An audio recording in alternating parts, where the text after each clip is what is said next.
episode of the Find Your Strong podcast with me, Christine Chessman, And me, and Ella Law. And and yeah, we're so practiced, aren't we? So rehearsed. totally.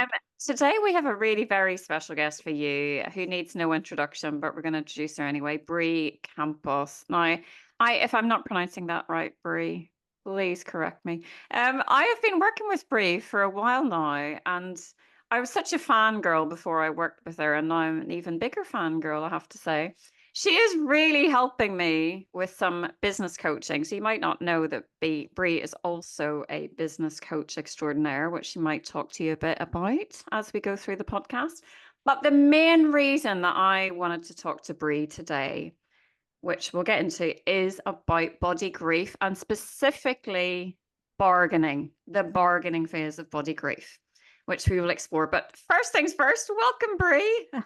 Thank you so much for that beautiful introduction. I always say, you don't need to fangirl over me. I am just a girl from Jersey who loves talking about body image. So I'm so honored to be here. Thank you so much. And you also love coffee and bagels, so Oh, it can't get any better. it's That's what definitely I've eaten today. I've just had coffee and bagels, actually. Yeah, but not a New Jersey bagel. Not a New Jersey bagel. No, no. yeah, that we like that's like that and we don't pump our own gas. Like those are our two flexes. Do you not? We do not. I think we're the only state that doesn't pump Wow. gas. I know. Wow. I'm old enough to remember people doing that for us.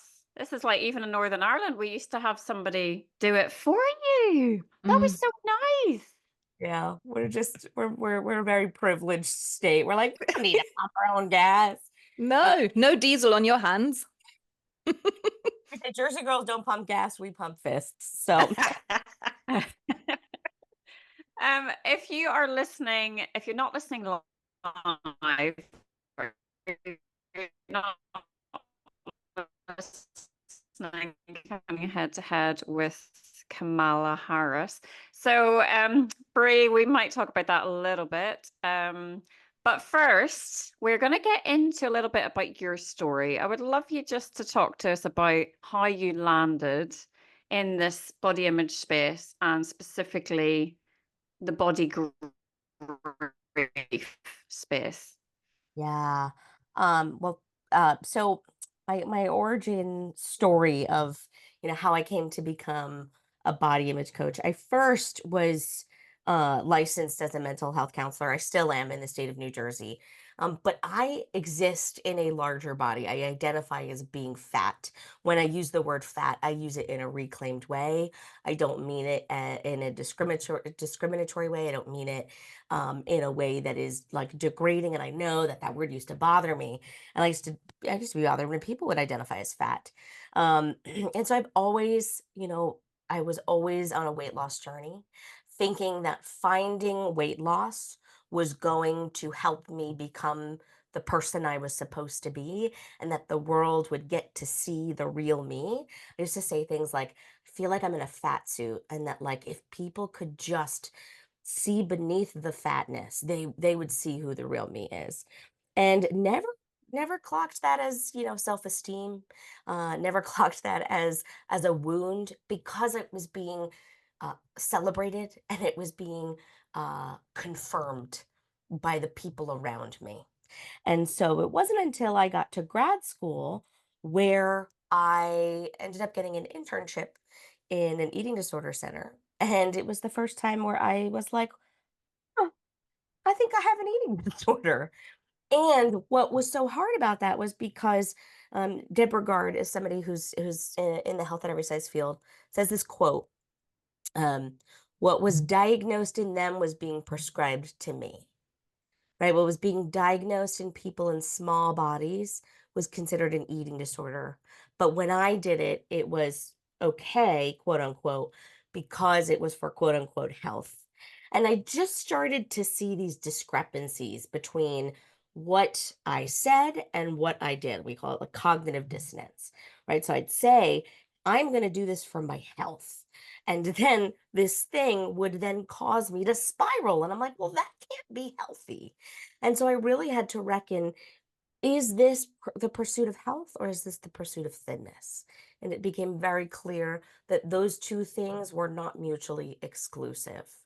And so I started leaning into body image work. In eating disorder recovery, we would say things like, let's put body image on the back burner. Body image is the last step to come. And I would have girls that would sit with me and be like, if you want me to eat lunch today, we have to do body image now. And like, fair point. And so it forced me to begin looking at language around body image that I could then talk with my clients around. And so, to that end, um, the framework that I've sort of stumbled into is this concept of body grief. Because the idea for many people was that I am going to accept my body. I'm going to find this radical body acceptance. And when you take body acceptance at face value, there's probably this preconceived notion that you're going to have to like what your body looks like. There's also a preconceived notion that you're going to get to this place where you don't get activated by your body, where you don't feel distress, where you don't have a quote unquote bad body image day. And when I realized that that was an impossible task, I started looking at, well, if acceptance is a place I want to orbit, I'm probably going to have to go through the stages of grief. And so I remember I would see a couple of posts on Instagram about body grief, but then there was nothing. There was nothing further. And so in my own, story, I am no stranger to grief. I have experienced deep loss in my life. And when you look up the definition of grief, it's defined as deep sorrow, which that doesn't help anybody, right? But when you look up the definition of sorrow, it's defined as loss that causes distress. And there was something about that that resonated with me when it came to body, that it wasn't just that my body isn't changing, but it is the loss of what that means for me that is causing distress. And I had to be able to say, I don't like this. This is unfair. This is hard. And simultaneously, I can't fix this. And so acceptance changed from being, I like my body, to this is my body. Wow. I have to say, I listened to your Body Grievers podcast, which I would encourage everybody to listen to. I loved it. And I found it so helpful in my own practice to get to grips with the concept of body grief and the different stages of it. And this kind of shiny object that is acceptance, that it's not that you have to love your body and that you have to like your body. It's different. It's way more nuanced, and there's no way that we can just jump through life loving our bodies every single day. So I have to say it's such an important way of looking at body image. And yeah, I just want to say thank you for coming up with this and to sort of make it easier for people like me to explain it to people and to use it in our practice. And I'm sure you've helped thousands and thousands of people with it, sort of coming to terms with it. So So yeah, much. it's brilliant.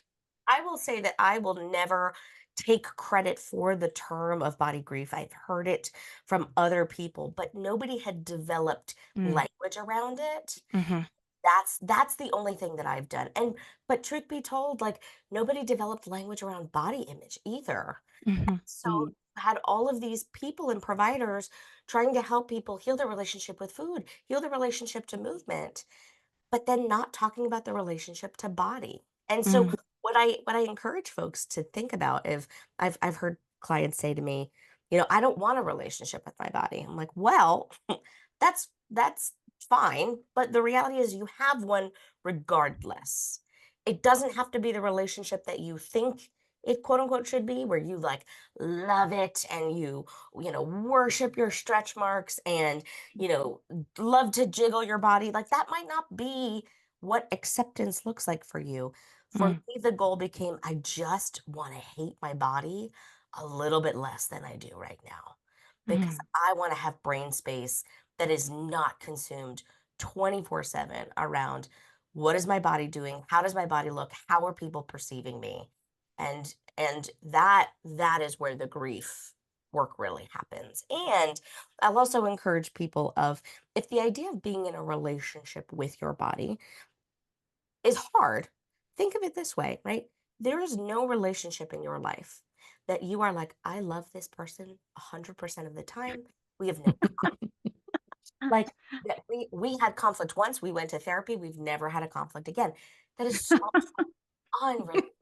Why do we have that expectation of our body? And so when people come to me and they're like, okay, my goal is I want to not have like body image issues. I want to not feel insecure. I'm like, okay, well, when you figure out how to do that, you come tell me and I'll work with you because I haven't figured out how to do that because it's not possible. And so the goal, instead of fixing the, the discomfort, is learning to manage and navigate through it. Love that. Love that.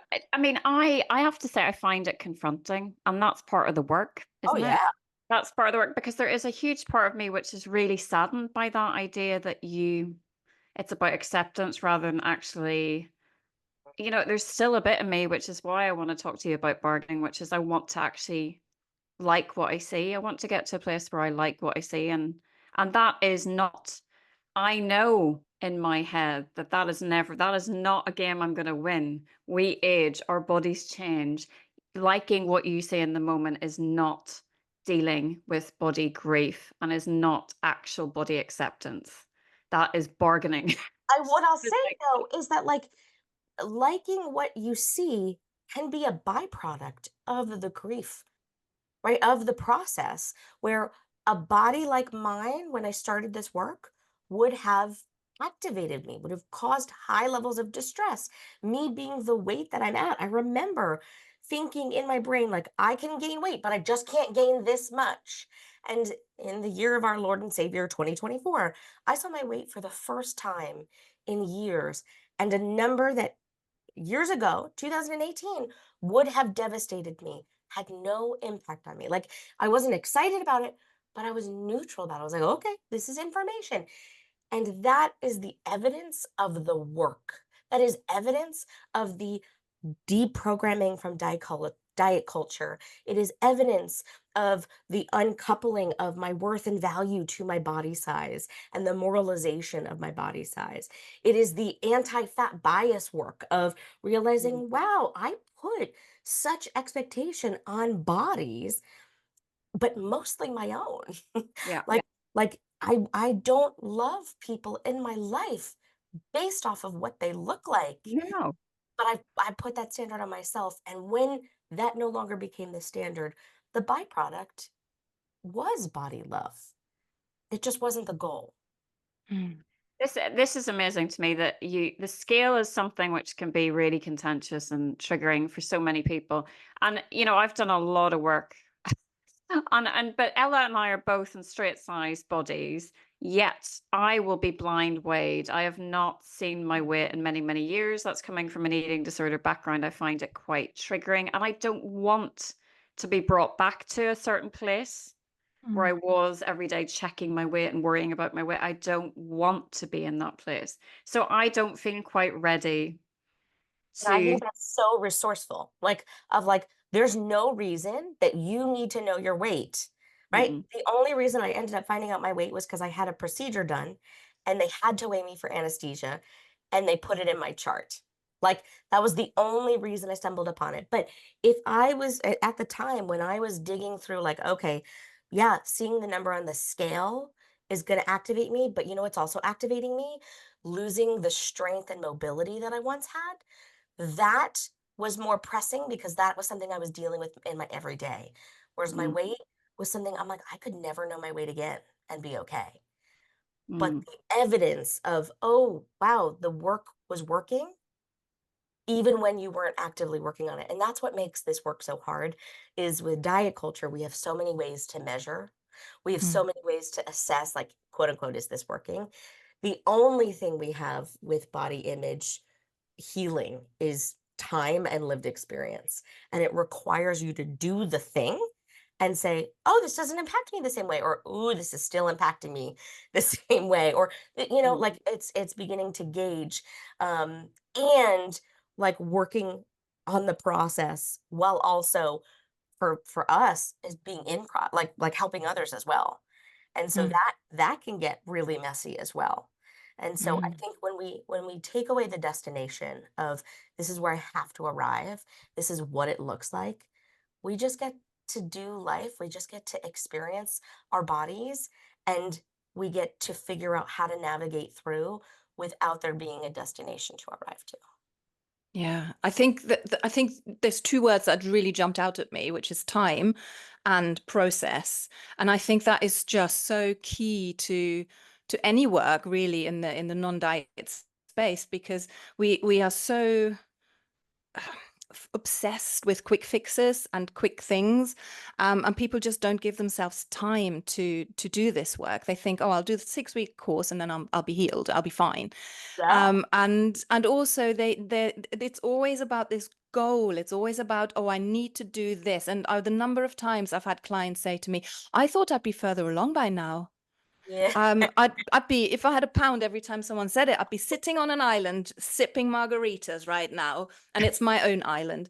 So it's just one of those things that I think is so important to understand, that the process is the thing that we need to focus on, and the time we need to give ourselves, and the grace and the compassion to kind of work through that is really, really important. So I love hearing that from you. I want to make something clear. Time does not heal. Like the No. old adage that like time Mm. heals all wounds. That's trash. Can I curse on this podcast? Or we Yeah. can, Oh All yeah. right. Yes. that's bullshit. Okay. And time does not have the power to heal us.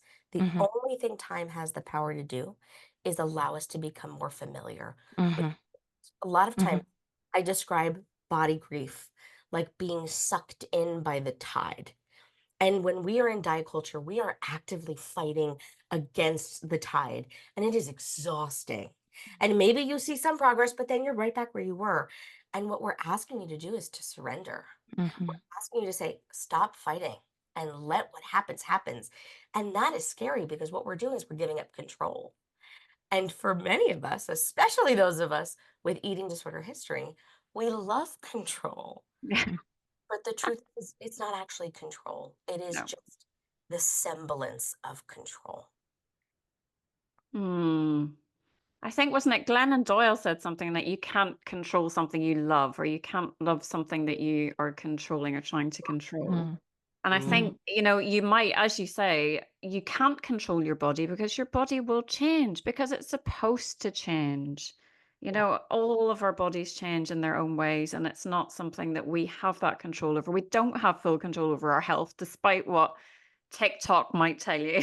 And Yeah. it is, yeah, I mean, it's really something that takes, yeah, I think on this podcast I listened to with you on it this morning, you called it expedition, a body image expedition rather than journey, because we hate the word We journey. hate it. Oh, Can't yes. Yeah, I call body image work like an archaeological dig, right? It's like Mm. we're on an excavation. We are just going to gather information.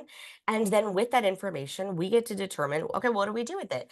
I often feel like doing body image work. I love analogies, y'all. It's probably my ADHD. Um, but it's like, okay, this is what happens with clients, right? We're going into their basement and we're like, okay, we have to organize all of these buckets. So they just start wanting to dump out all the buckets. And then they're like, oh my God, I'm overwhelmed. I can't believe I'm not further by now. And I'm like, yeah, because this wasn't a good plan. We can't open all these buckets. Can we pick one bucket at a time and organize that bucket and maybe not even finish that bucket and come back to it? And that goes back to that process is it feels messier. And so instead of saying, I'm going to heal my body image and it's going to look like this, instead, having it look like I want to be able to one day look at my weight on the scale. And I can't do that now, but what are the things I need to do to get there? What are the things that I maybe need to explore? And as you begin to explore, if, like Christine was saying, it's like, nope, my body is saying, please don't, we need to honor that because that's trauma. Your body is speaking to you in the only way it knows how. And if you're anything like me, you're like, it's fine, we can push past it, and we'll like we get there and then we figure it out and then we can relax. That helps no one. Helps no one. And Oh, so we can find that lower hanging fruit, and we can find the thing that feels activating but not debilitating. And over time, you will have more information, you'll have more awareness, and you'll really begin to see um, a shift. You'll begin to see that shift. Bri, just something that just popped into my head, a question. I'm sure you're familiar with the sixth stage of grief, which is purpose. I can't remember who added it, but I love that. And I don't think it's maybe accessible to everybody, but I wonder whether the work you do is pretty much built on or has actually led you to find purpose but for for your life and in your life. Yeah. So I actually know who added this stage. So quick mini lesson on the stages of grief. They started as the stages of death and dying. They were created by Elizabeth Kubler-Ross. Hmm. Found in her work was that death and dying is bereavement, but that these stages encompassed so much more, and that we can grieve things that are not death. We can grieve so much. And so the stages of grief are denial, anger, bargaining, depression, and then acceptance. And I know we want to spend a little time talking about the bargaining phase, but I'll come back to that. David Kessler worked very closely with Elizabeth Kubler-Ross, and after she passed on, he ended up experiencing a tragedy of his own. I believe his son passed away, and in his grief, he, you know, reached out to um, the Kubler Foundation and asked, can we add this stage to the stages? And so the sixth stage is finding meaning and purpose. And one of the things that he says is that not every person is going to find meaning in their grief, that sometimes it's just going to be pain. For me, when I realized that I had to grieve my body, the way that I found peace was by realizing if I can use the little bit that I've learned to help myself, to help someone else, even just one person, it will have made my grief worth it. And wow, it's bringing so much emotion for me. I've got goosebumps. Like never in my wildest dreams did I think Body Image with Bri would be anything more than just like a little Instagram page where I talked about body image, and I'm so humbled and honored, and yes, I have found meaning in my grief. And make no mistake, if I didn't have to experience it, I wouldn't. Like, if I Mhm. could go back and not have to experience it, and I could have held on to privilege so that I did not need to experience that, I 100% most likely would have chosen that. Mhm. But because that's not a choice for me, Mhm. this is the consolation. And the consolation being that I have been able to not only heal myself, but have been able to partner with hundreds of people healing their relationship with their with body image. Mm.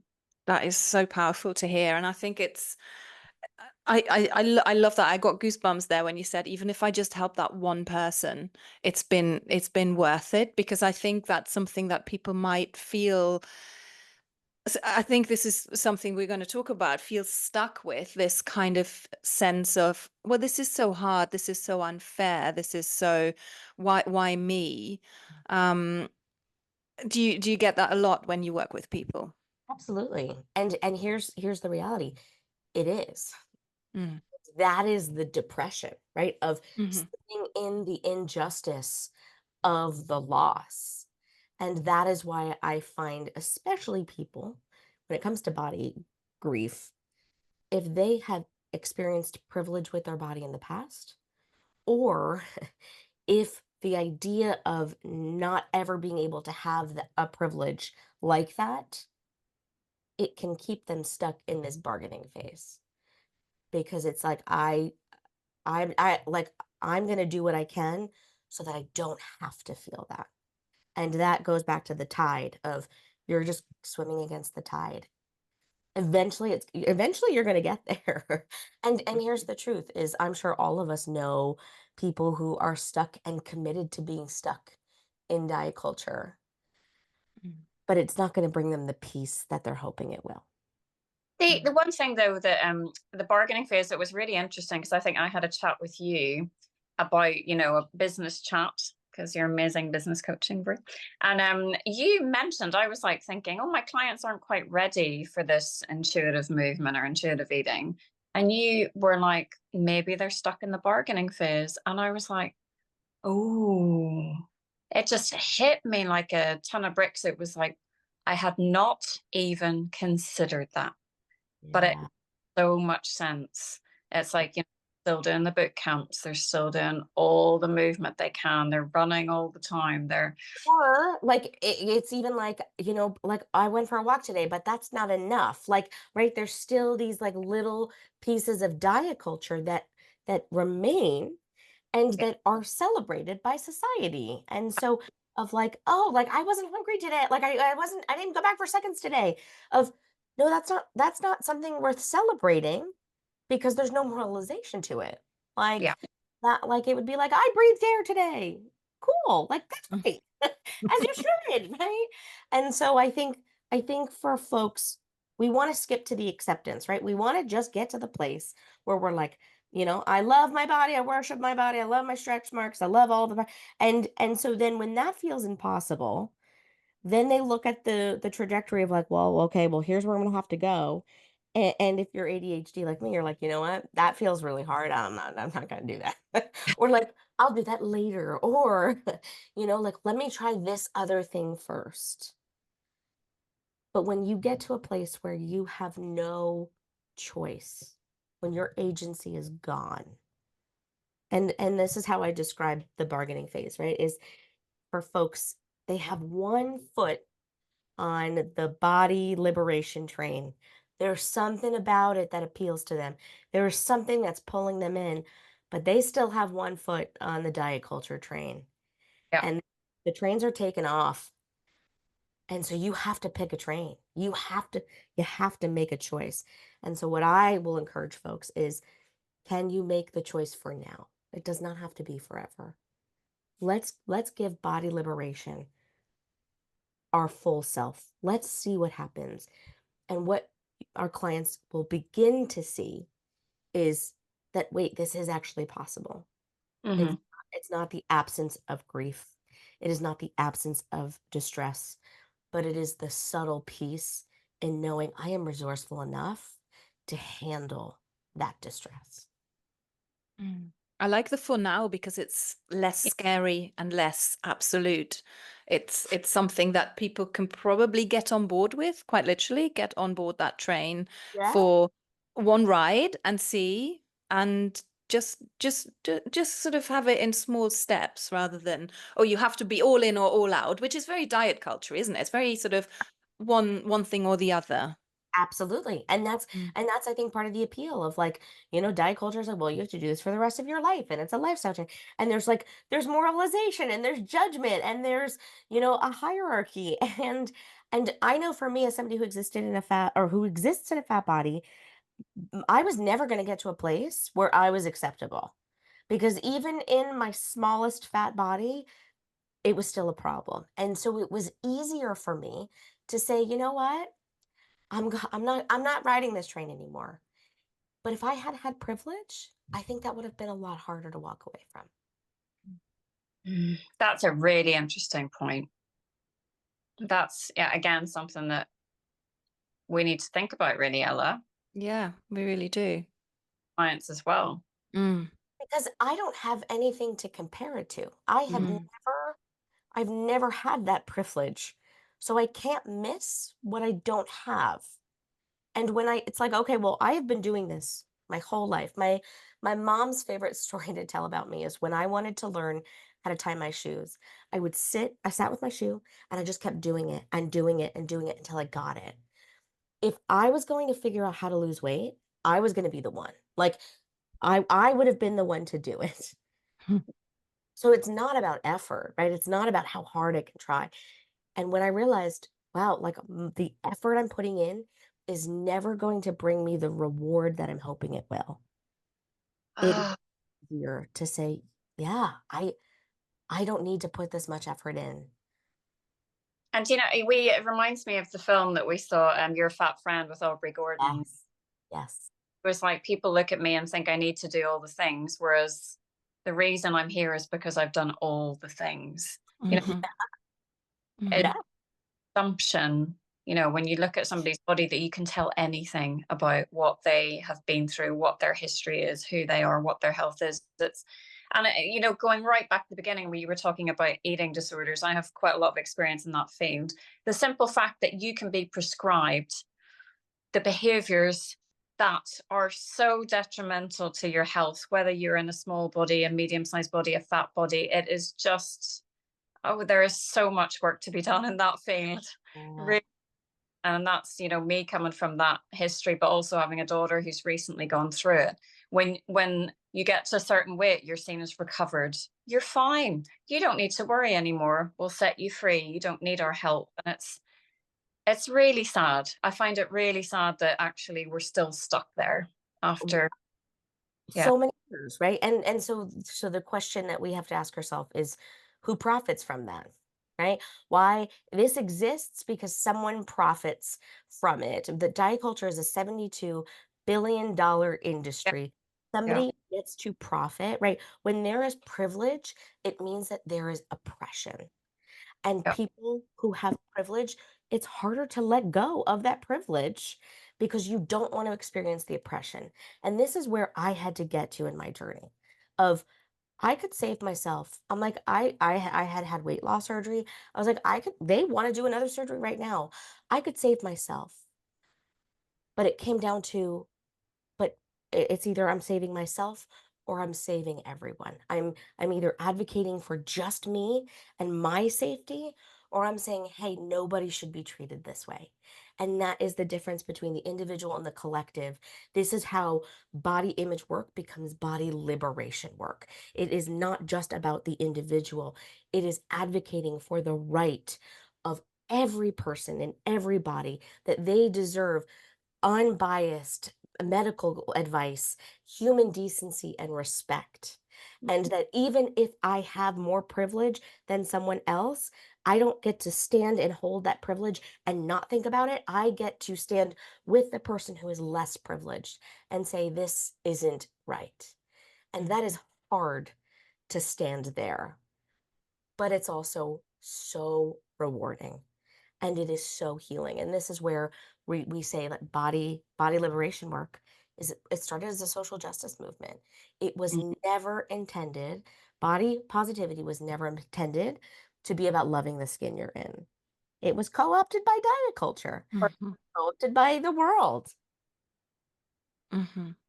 The concept of privilege in and of itself, I think, is very difficult for people to grasp, because if you say to a straight-sized or smaller bodied person, oh, well, you've got so much privilege, they will go back to you and say, well, I struggle with my body image. They just don't understand that there is a real difference in how the world perceives you if you are in a smaller body. And let's make no mistake, right? Like many of us didn't do anything to earn our privilege. Like I'm not, Mm-mm. you are bad because you have privilege, but Mhm. I am in a super fat body. If you can walk into most stores and buy clothing, you Mhm. have a privilege that I don't. If you Mhm. are in a small fat body and you can buy most plus size clothes in store, you Mhm. have a privilege I don't. I shared on my Instagram. There was a couple of weeks ago. A friend of mine wanted to take me to the spa for my birthday, and I'm about an hour away from the spa, and so I went and stayed at her house, and I forgot my bathing suit. I forgot my bathing suit bottom because hashtag ADHD. And I could not find a single store that opened before 10 a.m.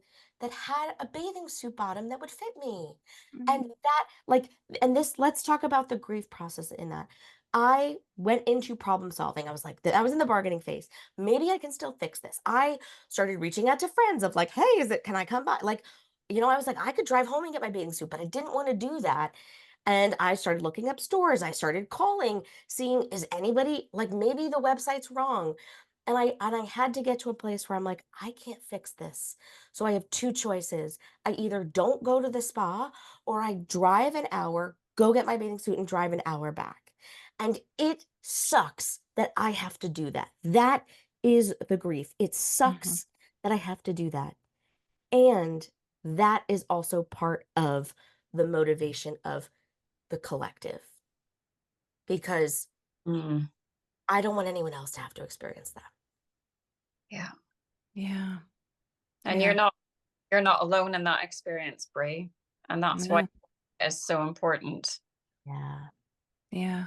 I had a very interesting conversation for another podcast recording yesterday with someone called Emily, who is the co-founder of an organization called Everybody Outdoors. So she and her friends have started this organization so that the outdoors and outdoor activities become accessible, and also that there is representation of larger plus size people in the outside space. So people see, actually, I can go on a hike. There Yep. is a coat that I can wear that isn't super cheap, or, Yep. those kind of things. So they're really pushing and lobbying for clothes to be available in larger sizes, but not just any sort of knockoff, but proper clothes, so that you Yeah. have the proper gear. And I watched a film that she recently made, and it was such an interesting thing to watch her straight size friend go into a shop, have a look at what was there, pick the thing that she liked, not just what fitted her. She picked the thing she liked, Yeah. went out of the shop, done, right? Yep. Emily had to research online and find things that have to be custom made for her. And it's just so sad that that is still the state of affairs. It's, And I get why somebody would not want that to be their reality. uh-huh. And here's the problem, is that that is still a reality for some people. Mhm, So even if it's not a reality for you, mhm, and you get to protect yourself, but do we get to protect the collective? Are you okay with somebody else, your friend, your partner, your coworker experiencing that? And if the answer is no, the problem is bigger. And that's that liberation work that, you know, people might not be ready for, and that's okay. And even, Sonia Renee Taylor's book, The Body's Not an Apology, mhm. um, a lot of people, when they start to do this, deprogramming from diet culture, they open Sonia's book and they're like, nope, not ready for radical acceptance. That's Mhm, so valid. Mm. mhm. Um, and so that's where we get to then start with grief, Yeah. is let's just let it suck. Let's just let the feelings be mad that you can't buy a bathing suit in store last minute. Be mad that that is the status quo. And we don't have to silver line it. We don't have to, say it like, well, at least no, we just get to be upset by it. But we don't stay there. We don't stay stuck in the upsetness. Is we take that, and it eventually will bring us closer into that acceptance of, I don't have to like it, but this is my reality. Mm. It's a really good example of how you circle through the different stages, that you don't just go from one to the next. You always circle back and Oh, round and up and down.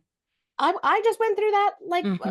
like a couple weeks ago, and I've been doing this work for so long. But here's the magic, is because I've been doing this work for so long, I was able to move through it much quicker. Yeah.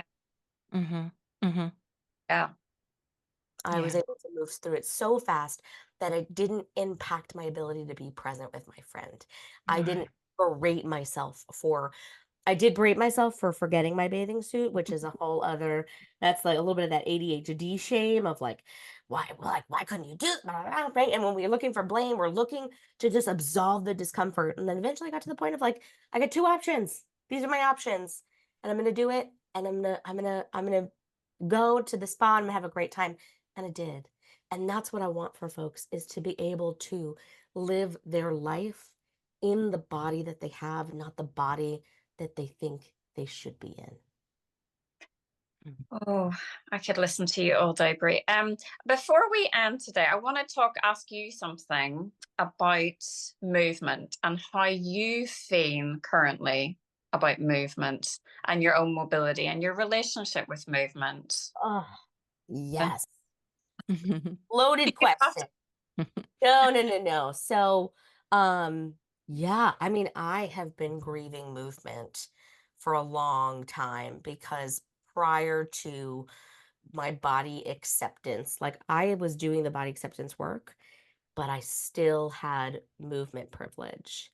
And I had community in my movement, Mm, story. I had anxiety management. I had all of the things that I was like, oh, look, I'm doing it for all the right reasons. And then it wasn't until the pandemic when I lost that community, when the online just wasn't hitting it in the same way that going in was, I was stressed because I'm trying to work, and how quickly I lost strength and mobility, and how quickly I started to spiral.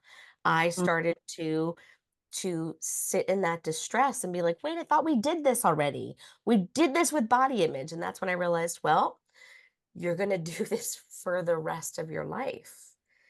And what I had to come down to was, does my mobility impact my self worth? mhm. Because for years, that's how I felt about body image. And then I didn't realize, well, now I've just put on like, well, but how, like, yes, you can be fat, but like, are you a good fat, quote unquote? Like, are you moving? Are you exercising? And so um, I realized in my work that I had to heal my relationship with rest first. And we've talked about Yeah. in detail about that. And so I started to heal my relationship with rest. And then I ended up spraining my calf about a year ago. And so I have been on a journey to just heal like my ability to walk. And that has been so frustrating. But what I can tell you is that healing my relationship with my body image has laid the groundwork for how to heal my relationship with movement. And so Mhm. I think that as long as we keep doing this work, this is why I do this is why I do business coaching, was because I realized, oh, the same anxiety that was showing up in body image is showing up in business, and Yeah. how correlated that mindset work is. And I was like, Mm, I know so many people who could benefit from this. And so having the tools to be able to navigate through body grief can help you, whether it's business, whether it's movement, whether it's rest. And if we can take everything as information instead of uh fact, right? Like, ooh, this brings me distress, but like this doesn't mean that I am less valuable or less worthy. That's how we'll be able to navigate it even better. And do you feel like you were saying, like, do you think it's okay to do both at the same time? So really work on your relationship with body image and movement. Do you think it's best to start working on your relationship? Is there no particular I don't think there's a right way to do it. I don't think there's a right way to heal. no? And do you think it's kind of it's just a question because I do think in terms of the bargaining, I think people kind of work on their relationship with food, especially if they've come from a disordered eating place. But the movement piece kind of stays, Mm-hmm. and they don't think it's a problem. It's not I a know. I it's know. fine. I'm just being healthy and I'm just moving. But it becomes a problem when I Yeah. and oh, you can stop whenever you want, but they will push till the end because they have to, because they just have to keep going because they need to. I see the behaviors. Yeah. So many of my clients, it's that inability to actually tune in and listen to see what their bodies actually need or want in that moment. Yeah. You're finding me in a season where I'm really into IFS parts, like internal family systems. And I think that it all comes back to protecting the same part. That the need to be thin, the need to be in a size acceptable body, the need to be mobile and to work, it probably is coming down to the same part. And so for me, it came down to the part of, I am more worthy when I am giving, doing instead of just, I am worthy. Like, I am worthy just by existing. And so it used to show up in body image, and then it started showing up in business, and then it showed up in movement. And I'm sure it's going to show up again and again.